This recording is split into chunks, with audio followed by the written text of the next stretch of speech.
أثابكم الله فضيلة الشيخ. يقول السائل: أنا إمام مسجد وأخاف على نفسي من الرياء، فهل أترك الإمامة أم ماذا أفعل؟ أثابكم الله. أكثر من الدعاء أن الله سبحانه وتعالى يصرف عنك الرياء وأن يرزقك الإخلاص، لأن الإخلاص لا يكون إلا بالله عز وجل. فسأل الله سبحانه وتعالى أن يصرف عنك الرياء، لأن الرياء أمره عظيم. وقد يمكث الإنسان إماما 30 سنة ولا يتقبل الله منه صلاة واحدة والعياذ بالله، وقد يمكث عمره كله لا يقبل الله منه قولا ولا عملا لأنه يرائي. الرياء يحبط العمل وأمره عظيم وخطره جسيم. فمن كان يرجو لقاء ربه فليعمل عملا صالحا ولا يشرك بعبادة ربه أحدا. وليس هناك شيء يخافه الإنسان من الأمور الخفية التي تفسد أعظم من أن يدخل الشيء بينه وبين الله عز وجل، سواء من الناس أو من حب الدنيا أو من شهواتها. فأوصيك أن تكثر من الدعاء أن الله يصرف قلبك إليه، وخذ بالأسباب التي تعينك على الإخلاص، والتي أعظمها وأجلها تعظيم الله سبحانه وتعالى والمعرفة بالله سبحانه وتعالى، لأن المعرفة بالله تقود إلى توحيد الله وإفراده بالعبادة. لا يمكن للقلب أن ينصرف لغير الله إذا عرف من هو ربه الذي خلقه وصبره وشق سمعه وبصره، إذا عرف من هو ملك الملوك وإله الأولين والآخرين وجبار السماوات السبع والأراضين سبحانه وتعالى، ذو الملك والملكوت وذو العزة والجبروت، الحي الذي لا يموت سبحانه. إذا عرف الله بأسمائه وصفاته هان عليه كل شيء، هان عليه الناس، هان عليه مدح الناس، هان عليه ثناء الناس. ثم هذه المعرفة ليس المقصود منها فقط أن يعرف أسماء الله وصفاته بالاسم والصفة، بل تكون معرفة حقيقية تقوده إلى التوحيد، إلى التجرد، إلى الإخلاص، للعبودية الصادقة لله سبحانه وتعالى. كيف يرائي الناس؟ ماذا يريد من عند الناس؟ العبد إذا قدم للصلاة بالناس بمجرد ما يفكر أنه كان أجهل الناس والله علمه، وأنه أصم أبكم، لا يمكن أن يدرك الأشياء ما لم ينطق الله لسانه، وما لم يشق الله سمعه، وما لم ينور الله بصيرته فيفهم ويعقل. والله أخرجكم من بطون أمهاتكم لا تعلمون شيئا. أما يستحي الإنسان إذا تقدم إماما في خطبة يعلم الناس أو في صلاة يصلي بالناس أن يصرف هذا العمل لغير الله عز وجل؟ أنهم هؤلاء الناس. وماذا تريد عند الناس؟ أهم الذين أحيوك وأنت ميت؟ أهم الذين أطعموك في بطن أمك في ظلمات 3؟ أهم الذين أخرجوك؟ أهم الذين يحفظونك من بين يديك ومن خلفك وعن يمينك وعن شمالك ومن فوقك ومن تحت قدمك؟ أهم من هم هؤلاء الناس؟ إن مدحوك ذموك، وإن رفعوك وضعوك، وإن أكرموك سبوك وأهانوك. ولذلك لا تلتفت إلى الناس. ما فيد قلوب العالمين إلي إن كان لم يرضى رب العالمين علي. ما هي الفائدة؟ من هم هؤلاء الناس؟ أهذه الأجساد التي ستنكب في القبور، أهذه الأجساد التي تساق إلى البعث والنشور تصرفك عن الرحيم الحليم الغفور؟ من هم هؤلاء الناس؟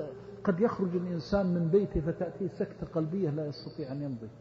من الذي سلمك حتى وصلت إلى منبرك ومحرابك؟ قد يقف الإنسان يصلي فينسى ماذا يقرأ، والله عز وجل حفظ لك عقلك. ولو مكن الشيطان منك لم تستطع أن تعقل الثوب الذي تضعه على بدنك، ما تستطيع تضع ثوبا على بدنك.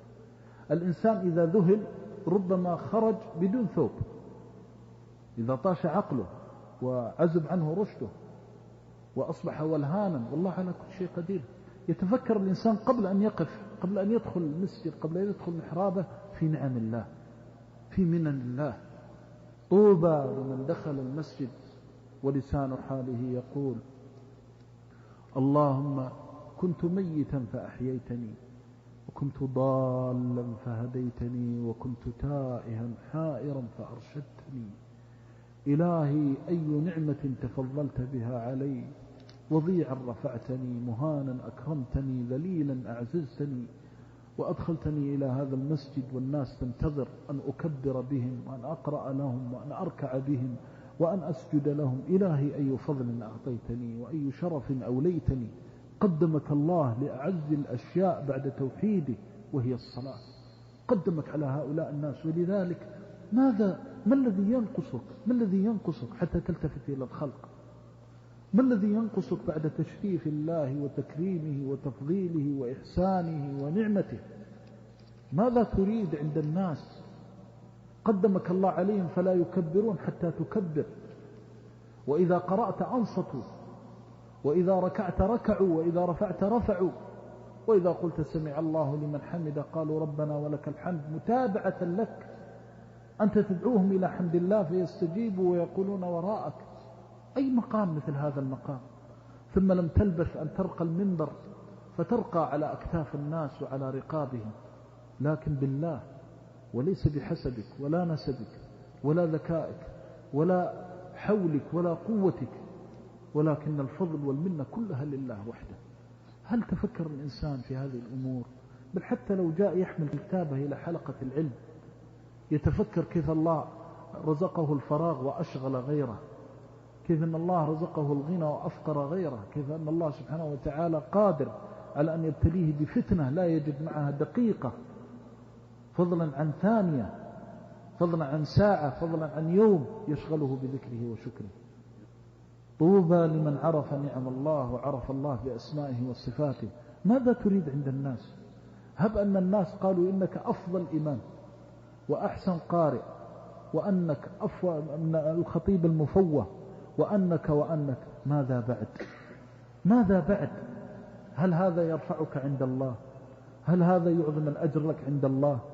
إذا لم يرضى عنك الله توجه إلى الله وأعد نظرا في معرفتك بالله، فإن الرياء يأتي القلوب الميتة، والرياء يسكن الأفئدة الخاوية من ذكر الله، لأنه من عمل الشيطان، ولا عمل للشيطان في قلب متعلق بالرحمن. إن الذين اتقوا إذا مسهم طائف من الشيطان تذكروا فإذا هم مبصرون. ثم إني أذكرك الله الذي لا إله غيره ولا رب سواه أن تنجو بنفسك، وأن تستديم الخوف من ربك، أن تصرف شيئا من صلاتك إلى الناس، وأن تقرأ من أجل الناس، أو تخطب من أجل الناس، أو تحاضر، أو تدعو، أو تطلب العلم من أجل الناس. عليك أن تخاف من الله، وأن تراقب الله سبحانه وتعالى، وأن تعلم أن الله اصطفى لنفسه هذه العبادة القولية الاعتقادية العملية، فلم يرضى أن يشرك معه غيره فيها. اصرف قلبك إلى الله، واتق الله عز وجل فيما أولاك. اشكر نعمة الله عليك وجميل منته وجليل فضله لديك، فإنك إن كنت من الشاكرين زادك. وأكثر من الدعاء، قل اللهم إني أسألك أن تجعلني من المخلصين، اللهم إني أسألك الإخلاص، اللهم إني أعوذ بك من الرياء. وطالب العلم وكل من والعالم والخطيب وكل من يتلبس بعمل فيه طاعة وقربة لله عز وجل حري به أن يجاهد نفسه في الإخلاص.